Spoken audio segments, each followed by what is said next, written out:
विरोधी दल भी एक साथ आ जाते हैं। तो सबसे बड़ी बात यह है कि आज जो इंडी गठबंधन है इसकी भी परीक्षा 4 जून को होने वाली है कि ये जो बेमेल गठबंधन हुए हैं इसको जनता कितना स्वीकारती है। तो इसको लेकर के भी 4 जून को फैसला होगा। मेनका गांधी, आप देखिए पोलिंग बूथ में सुषमा स्वराज, बांसुरी स्वराज की तस्वीर आपको दिखाई दे रही है।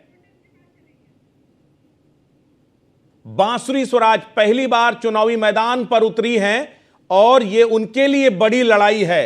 अपनी मां का अक्स दिखाई देता है बांसुरी स्वराज में और लोग उन्हें उसी रूप में स्वीकारते हैं। तो देखिए दिल्ली में लगातार मतदान चल रहा है। प्रयाग से इस वक्त पंकज हमारे साथ हैं।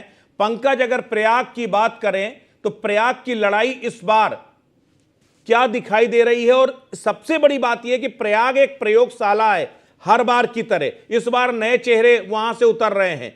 कितनी बड़ी लड़ाई दिखाई दे रही है?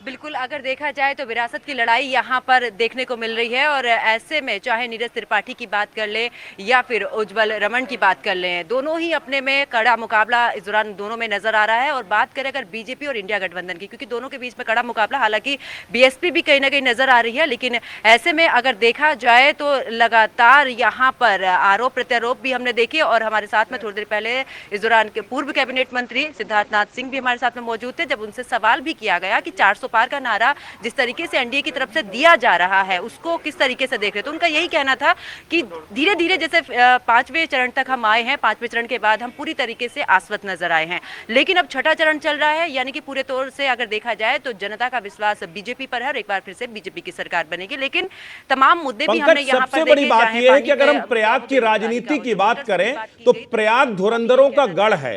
यहां से केशव प्रसाद मौर्य भी इसी प्रयाग से आते हैं, नंद गोपाल गुप्ता नंदी भी इसी प्रयाग से आते हैं जो है, और सबसे बड़ी बात है रीता बहुगुणा जोशी का टिकट भी इस बार काटा गया है। तो क्या वो एक फैक्टर जो है जो बीजेपी के अंदर ही कहीं ना कहीं कई धड़े नजर आते हैं, तो क्या उसका कोई असर इस बार के चुनाव में देखने को मिल रहा है क्या?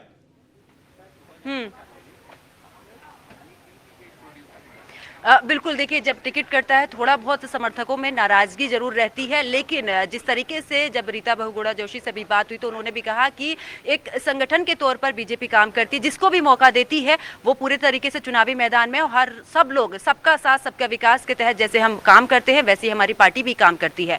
और उसका असर थोड़ा बहुत जरूर देखा जा रहा था, लेकिन जैसे जैसे चुनाव नजदीक आता गया है उसके बाद से अब धीरे धीरे जो है एक साथ ही नजर आए हैं, क्योंकि तमाम लोग यहाँ पर आए। और वीवीआईपी का भी आपने जैसे जिक्र किया, बिल्कुल ये इलाहाबाद सीट ऐसी, यहाँ से 7 प्रधानमंत्री जो है वो यहीं से गए हैं। तो ऐसे में ये देखिए केसरी नाथ त्रिपाठी के बेटे और कहीं ना कहीं रेवती रमन सिंह के बेटे